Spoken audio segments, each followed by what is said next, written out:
HR supply chain, highlighting and showcasing solutions for the most complex challenges facing the industry in 21st century by our team of subject matter experts and mentors. Broadcasting every week, all year round, we will present the most up-to-date series of podcasts and webinars.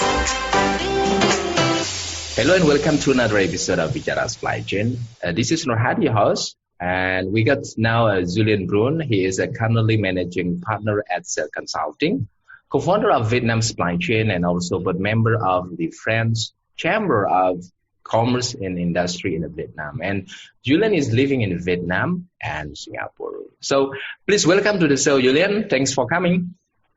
Hi, Nurhadi. Nice to meet you. Hello, everyone. Mm-hmm. Okay, so today's topic is managing COVID demand and supply disruption. But before that, can you please tell us a bit about yourself, your professional background, and how you ended up with the current roles? Right. In short, so I'm an engineer, system engineer. I've been working in the beginning of my career in the automotive and aeronautic industry, mostly in Europe, and then I kind of escape the corporate world of Europe, and I started to engage into NGO work in Africa, and particularly supporting the delivery of food for refugee camps in West Africa during civil war that were happening there. So I spent 2 years there. It kind of was a life strong experience, and we had quite some issue figuring out whether I could fit with such a harsh environment very long. So I decided to find a new place to develop my professional career, and I moved to Vietnam. And Vietnam was actually a bit of a luck. I came to Vietnam for personal reasons, and I ended up living there for 15 years. I'm based in Vietnam now. I've started a CEL in Vietnam 15 years ago, and it's now a company that works on a global level. We're still based in Vietnam. We got an office in Singapore. We work in Africa. We work in South America. We work in Oceania. We work in all Asia. So from Vietnam came out quite a lot of happy things for me. And obviously supply chain was not necessarily a very critical topic 15 years ago in here. But it became, and it is even more seen as a very strategic function and part of the economy today, mm-hmm. including for countries like Vietnam and most ASEAN countries in general. Mm-hmm. So that's where I ended up engaging and supporting the supply chain community, the people that were actually handling or supporting the flow of physical goods. And this is where I find my passion is making this world working. So we can all live a normal life. And obviously these days we are seeing quite a disruption to that model. We'll talk about it. Mm-hmm. Awesome.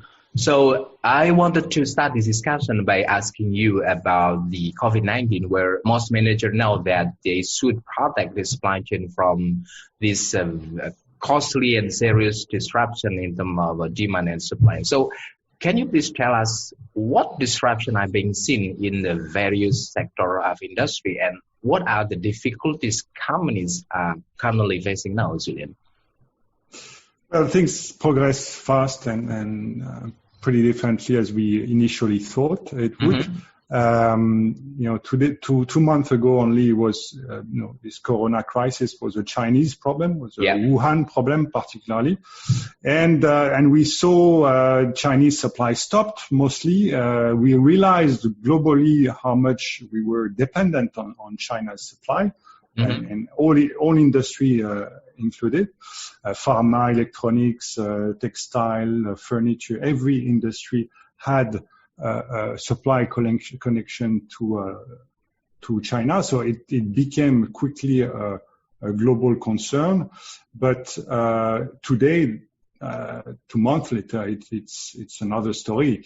We are experiencing the worst case scenario that was imagined a few weeks ago. We are now in a much more severe crisis because we are in a demand crisis. Yeah. As 4 billion people, as you know, are confined over the world. So it's not much of a China specific problem anymore. It's a global problem. Actually, China is recovering as we speak. But if consumers are not there, there's no demand, then demand is the fuel of any economy.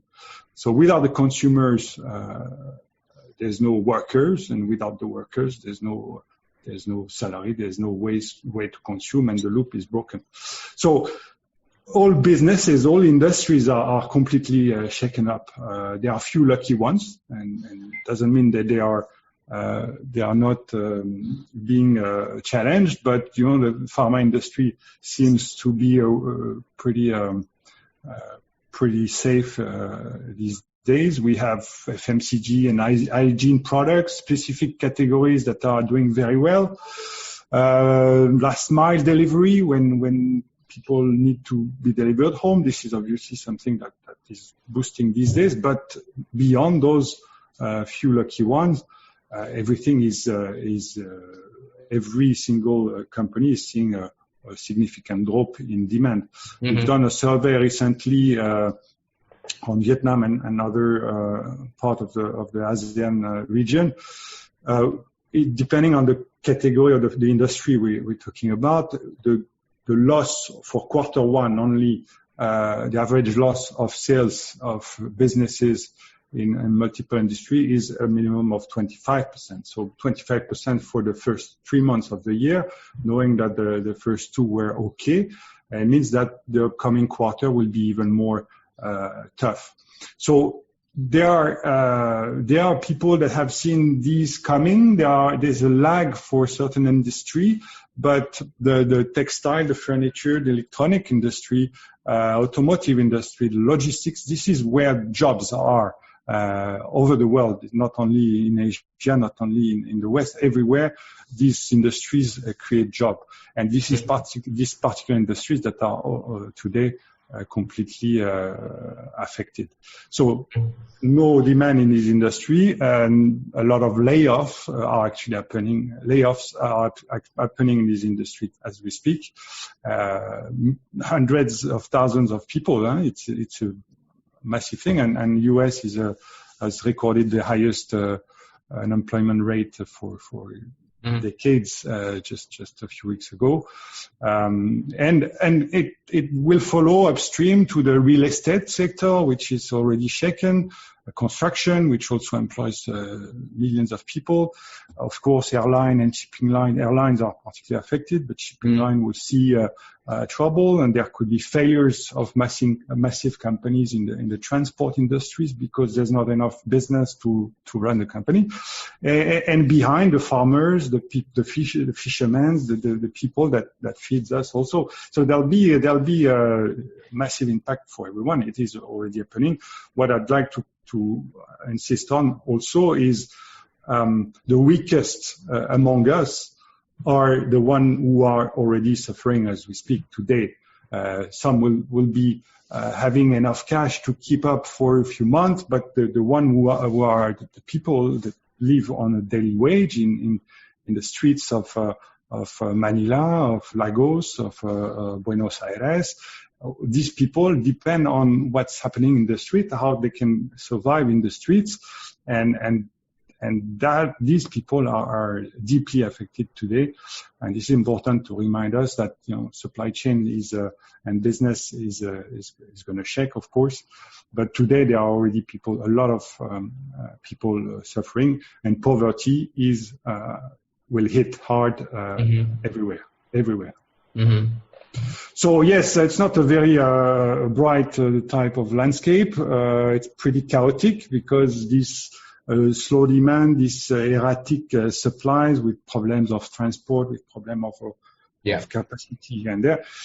recovery, and this is a very optimistic thing. Mm-hmm. Recovery of the economy in Europe and maybe America would not be seen before quarter 3 or 4 this year. So it's a long time for things to hope to be back to normal.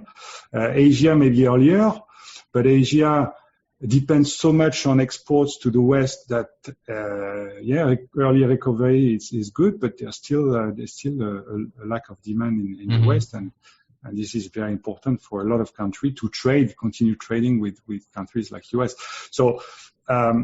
There could be a shift. We'll talk about it maybe later, but there's going to be a global supply chain shift to a probably more regional type of thing.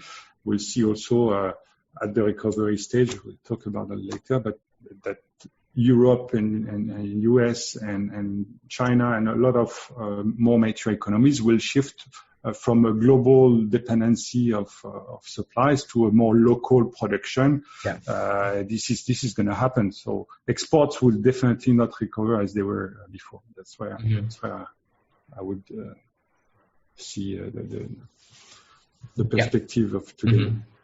Awesome. So you explained to us a lot of challenge, we may have now in terms of supply and also demand, and this has become a global issue. So what would be a quick win of solution to survive this wave, Julien? Well, the first problem we have is that we're talking about a wave. It's a tsunami, probably. The problem is we don't know when this tsunami will finish. So surviving quick win in this context is a bit of a stretch, but I understand what you're asking. What can we do to keep up, at least, to survive? Yeah. We are in a survival mode now. Well, there's no magic tricks. There's no silver bullet. When you don't have customers, this is the end. Very simple. So a lot of businesses are running out of cash as we speak, and without customer, you don't have cash. Without cash, you don't run the business. So it's a cash battle today. So the first focus for the one who can is to work on this concept of this is not new, but applied to these situations, particularly even the concept of cash war room, which is a bunch of people into finance, accounting, maybe supply chain, sales, a very focused group of people that are after collecting payments, negotiating payment term with supplier, checking whether there are ways to keep a minimum of cash to run the business and to avoid massive layouts. So this is probably the first focus, this war room thing, and collect cash, get your cash flow as healthy as possible with the little income you have. That's probably the first focus. And then it's a bit less, it takes a bit more effort and time is shifting. It's this transformation from a business model to another, from a channel to another. A lot of companies today are looking at e-commerce as a way to survive. These restaurants, these retail stores, everyone is having something to sell and used to sell on offline, and they are trying to shift to online sales. Obviously, it doesn't come from day one, but this is probably as in coming weeks and months, e-commerce will be the most important channel to sell your goods. Mm-hmm. So it's the right time to initiate transformation, to find platform that can help you to make the transfer, to work with logistics service provider to find a way to maybe by yourself do home deliveries or get consumers as they are all locked up. You have no choice that getting to them. So this transformation. After, from a marketing standpoint, it's important to get to simplicity. There's no more strategy. There's no more. We're not looking at the market share anymore at this stage. So it's about finding within your product portfolio which one are going to make enough margin to sustain the business, and which one you should just get rid of so you can focus on the few that will hopefully make yourself enough money to survive. So product rationalization is key. From 100 SKU, from 1,000 SKU, get to the bare minimum you can, and push, simplify, reduce your cost, maximally simplifying your supply chain, reducing your cost, your stock, sorry. The less SKU you have, the less stock you need, and the less stock you need, the less cash you need. So number of SKU has a big impact on your finance, and this is really the relationship you should look at as we speak today. Again, there are no magic silver bullet. One advice, and it's pretty standard, but I'd like to insist on it, and I think companies are actually haven't understood this much more than before. The connection between partners in supply chain, the vendor with the client, the customer with the distributor with the retailer, all these supply chain value chain players or actors need more than ever to connect, to call each other, to align on what's going on, to share a forecast or prevision or prediction that what could happen, to share what capacity they have and they would have in coming week. It's really important at this stage that on a daily basis almost these connections happen, so you know what's going on in your supply chain, and you know whether a supplier could fail and leaving you without critical components, and that will jeopardize your survival. So this connection between value chain partners is particularly key today. It's not going to save the world, but it may save a lot of hurdles that and surprises that you could avoid by talking. Mm-hmm. Awesome. The other thing I would like to discuss is about the strategy. So how supply chain people can cope with the current volatility of demand and also uncertainty around the logistic and transportation, because it's happening as well on my own company. Since this month there is a lot of blank sailing from Europe to Asia and also Asia. So it's very difficult to get the vessel from Europe to Asia. So do you think there are other supply chain risks that may appear in the coming weeks? Well, this is it's very difficult to tell you honestly. I understand what you're saying. This is a problem. This unbalanced flow from the west to the east is killing everyone. You're dying for a container to keep up with your imports and supply. And you can't get it, and you're stuck, and you may have customers, and without the supply you can't sell, and it affects, it looks like, so it's a terrible situation, obviously. The problem is that the transport industries in the entire in its entirety is under big stress. There's no more alternative or very little alternative with the airlines, and it used to be kind of a backup. It's very expensive to ship by air, but a lot of companies had made the choice to still pay a significantly higher rate to keep up with their supply.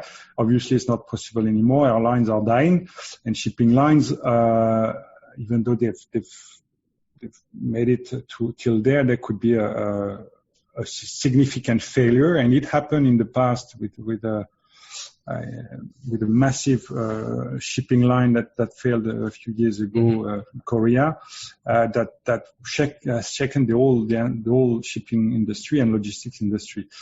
And because of this situation, financially, those companies are in really deep trouble for most of them, and there could be more than just a lack of or an unbalanced flow. There could be actually company failing and less capacity for international sea transport very suddenly.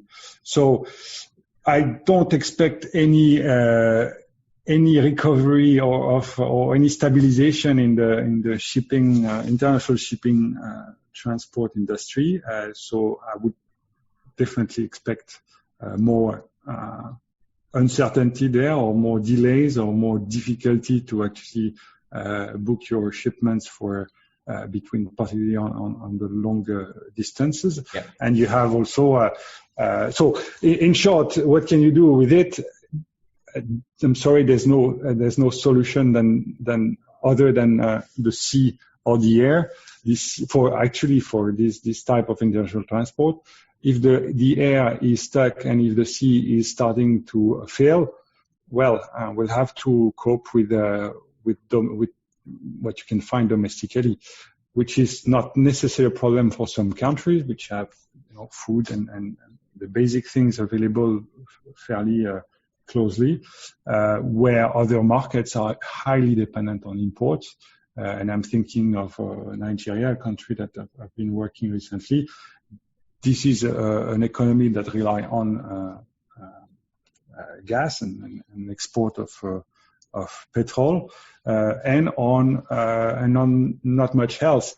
Most of the goods that people consume there is imported. Without imports, there's no good. There's maybe a lack of food, and this is going to be very painful. So transport will impact more than it does today, and I'm quite pessimistic on the fact that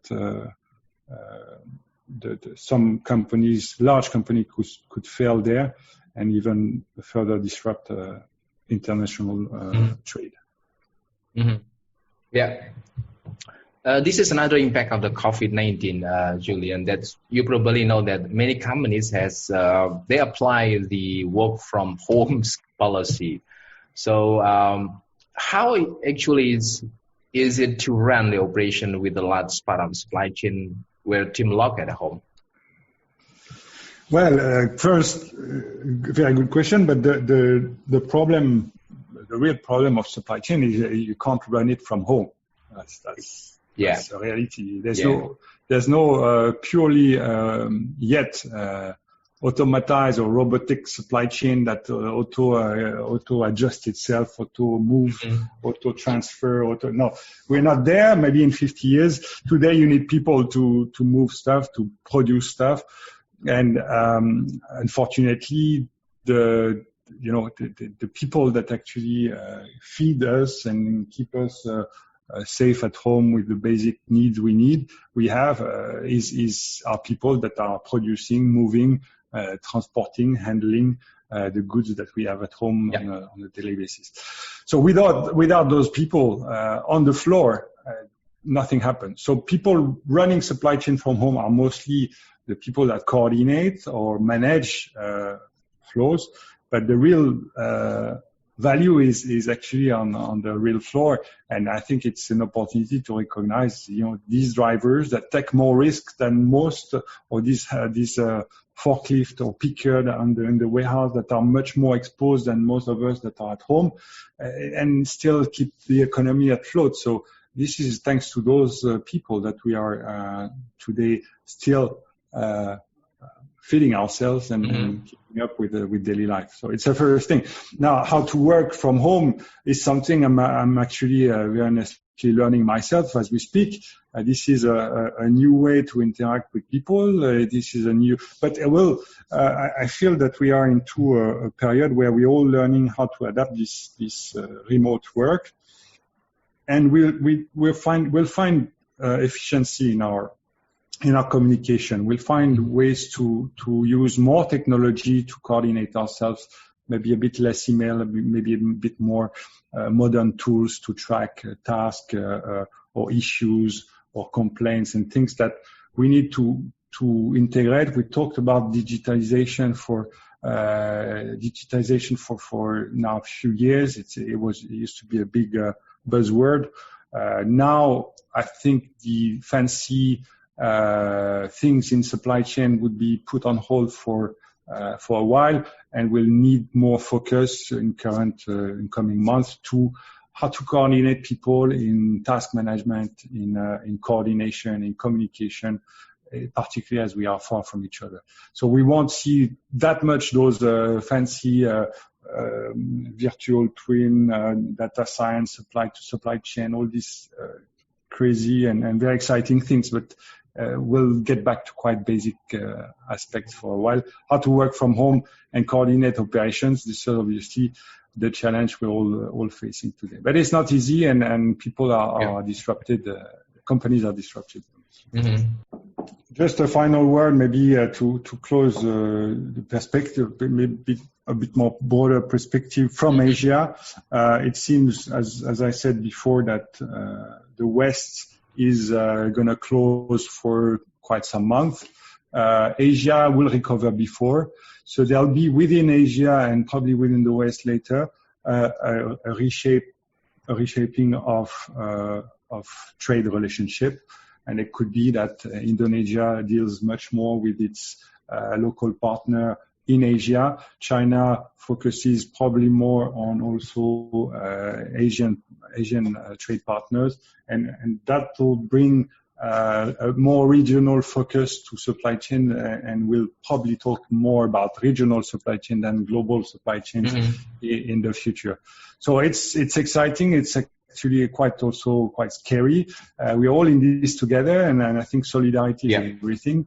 So very happy to share with you today, and I'll be glad to exchange further as things will change very quick. Maybe what I've said today would not be relevant in a few weeks, but I think we start seeing a trend, and we need to prepare for a long battle for cash and for running operations to feed the economy. Mm-hmm. Okay, perfect, awesome. Thanks again, Julien. With continued success. Take care and goodbye. At Bichara Supply Chain, we are committed to driving global perspective to embrace technological adaptation in improving process efficiencies. Don't forget to subscribe, like, and share Bichara Supply Chain. And stay tuned for the latest updates. To learn more, visit our website www.bicharasupplychain.com.